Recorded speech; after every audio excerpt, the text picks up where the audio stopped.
Trailer کے start میں کسی کی تدفین کا کام ہو رہا ہے۔ اورہان بے وہاں موجود ہیں۔ اگلے سین میں ہم دیکھتے ہیں کہ پرنسس اسپورچا بھیس بدل کر قلعے سے نکلنے کی کوشش کر رہی ہے۔ اگلے سین میں نیلوفر خاتون، گونجا اور مالہون خاتون ایک کمرے میں موجود ہیں۔ نیلوفر خاتون مالہون خاتون سے پوچھتی ہے ہمارے سلطان کب واپس آئیں گے آنا، جس کے جواب میں مالہون خاتون بتاتی ہے کہ سلطان ابھی واپس نہیں آئیں گے، وہ کچھ سپاہیوں کو لے کر اسپورچا کے پیچھے گئے ہیں، میں نے ساری رات اس کا انتظار کیا۔ اگلے سین میں فاطمہ خاتون اپنے بھائی اورہان بے کو بتاتی ہے کہ اسپورچا خانقاہ میں پہنچ چکی ہے۔ اس سے اگلے سین میں ہم دیکھتے ہیں کہ اسپورچا بھیس بدل کر محل میں اپنے بابا کے پاس پہنچ چکی ہے اور وہ اپنے بابا کو بتاتی ہے کہ میں آپ کے پاس آ چکی ہوں بابا۔ مگر تبھی ہمیں یہاں پر پتہ چلتا ہے کہ اسپورچا کے لیے یہاں پر ایک جال بچھایا گیا تھا۔ تبھی وہاں اورہان بے بھی پہنچ جاتے ہیں اور وہ بہت سارے سپاہیوں کو ختم کر کے اسپورچا تک پہنچنے میں کامیاب ہو جاتے ہیں۔ اسے اگلے سین میں نیلوفر خاتون کو دکھایا جاتا ہے جو اورہان اور اسپورچا کی بڑھتی ہوئی قریبیوں کی وجہ سے پریشان ہے۔ اگلے سین میں ہم دیکھتے ہیں کہ اسپورچا زمین پر بے ہوش پڑی ہے۔ اگلے سین میں ہم دیکھتے ہیں کہ یگیت ایورانوس اور فاطمہ خاتون کا راستہ روکتا ہے اور ایورانوس سے کہتا ہے تمہارا جسم بھیڑیوں اور شکاری پرندوں کی خوراک بنے گا۔ ایورانوس حیران کن لہجے میں اس سے پوچھتا ہے تم کون ہو؟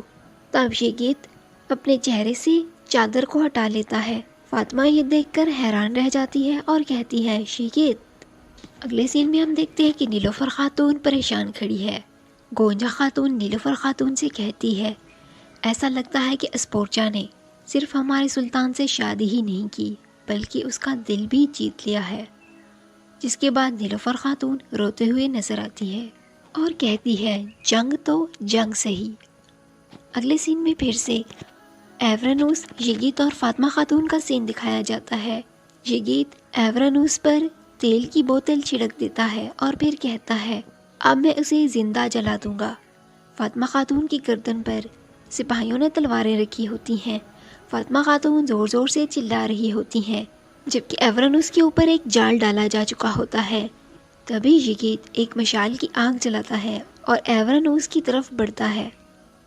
اس سے اگلے سین میں ہم دیکھتے ہیں علاؤالدین اور گونجا خاتون کے ہاں ایک بیٹے کی پیدائش ہوتی ہے۔ علاؤالدین اپنے بیٹے کو ہاتھوں میں اٹھا کر ابھی خوشی کو محسوس کرنے ہی لگتا ہے کہ تبھی اس کی نظر گونجا پر پڑ جاتی ہے۔ وہ دیکھتا ہے کہ گونجا خاتون بے ہوش ہے، وہ سانس نہیں لے رہی۔ علاؤالدین کو لگتا ہے کہ گونجا خاتون مر چکی ہے۔ وہ زور سے گونجا چلاتا ہے اور کہتا ہے نہیں گونجا، تم مجھے چھوڑ کر نہیں جا سکتی۔ اس سے اگلے سین میں اورہان بے پرنسس اسپورچا کے پاس موجود ہیں۔ پرنسس اورہان سے کہتی ہے تم نے میری وجہ سے خود کو بھی قیدی بنا لیا، جس کے جواب میں اورہان بے کہتے ہیں سلطان اورہان کو کوئی قیدی نہیں بنا سکتا اور آج تم جان لو گی کہ تم سلطان اورہان کی خاتون اسپورچا خاتون ہو۔ اس سے اگلے سین میں اسپورچا خاتون زمین پر پڑی ہوتی ہیں۔ تبھی اورہان بے آ کر اسپورچا کو اٹھاتے ہیں اور کہتے ہیں تم سب سے مضبوط خاتون ہو جسے میں جانتا ہوں، تم یہ کر سکتی ہو۔ اور یہیں پر ٹریلر کا اختتام ہوتا ہے۔ ٹریلر کو دیکھ کر لگتا ہے کہ اگلی ایپیسوڈ انتہائی انٹرسٹنگ رہنے والی ہے، جس میں بہت کچھ ہونے والا ہے، جس میں ایورانوس اور فاطمہ خاتون موت کے منہ میں ہیں، گونجا خاتون مر چکی ہے، اسپورچا اور اورہان بھی مصیبت میں ہیں۔ میری پریڈکشن یہ کہتی ہے کہ ایورانوس اور فاطمہ خاتون یہاں سے بچ نکلیں گے، اسپورچا اور اورہان بھی صحیح سلامت اس جال سے بچ نکلیں گے۔